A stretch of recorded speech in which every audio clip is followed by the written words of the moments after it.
race to the top.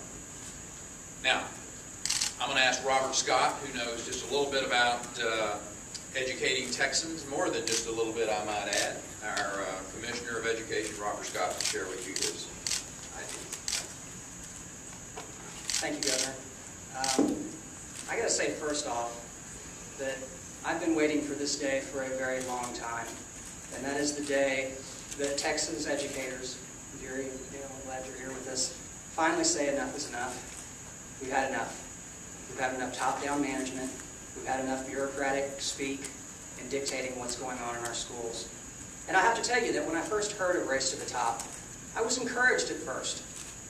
There were some promising reform ideas articulated in the very beginning. Things that we are already doing in Texas, like trying to turn around our lowest performing schools, trying to make sure that every classroom has the best and most effective teacher, using data system to make good decisions. And that was really encouraging. And even when they came up with the national standards, they were originally billed as voluntary. And then we got this. This is the application and the guidance for this grant program for the Race to the Top. And contained within this are provisions and assurances that even after the money runs out, districts would still be required to adhere to the things that the federal government wants them to do. Now, they put out this dollar amount of $4.3 billion, and that's a lot of taxpayers' money.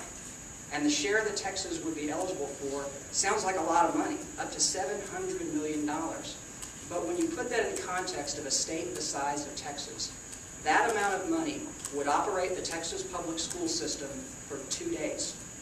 2 days out of a 180-day school year. And instead, they would essentially own the process, not just for the remainder of the school year, but in perpetuity under these national standards.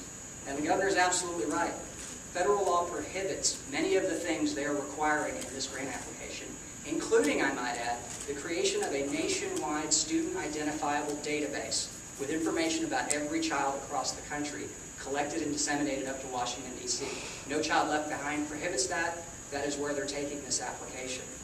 I would also point out that this process, unlike Texas' process, does not begin with educators, teachers, and parents. Their process ends with a cursory review from the public. And I asked who owned this process. Is it the Council of Chief State School Officers? Is it the National Governors Association? Both of those entities are not subject to Open Records and Open Meetings Act. So the process by which these standards are being developed will never be known unless you actually happen to be invited to be in the room. So I look at this and I hearken back to some history lessons I learned, and I was thinking to myself, way back in antiquity, when they rolled that wooden horse up to the gate, someone inside the city said, probably not a good idea to bring that inside. But they didn't listen.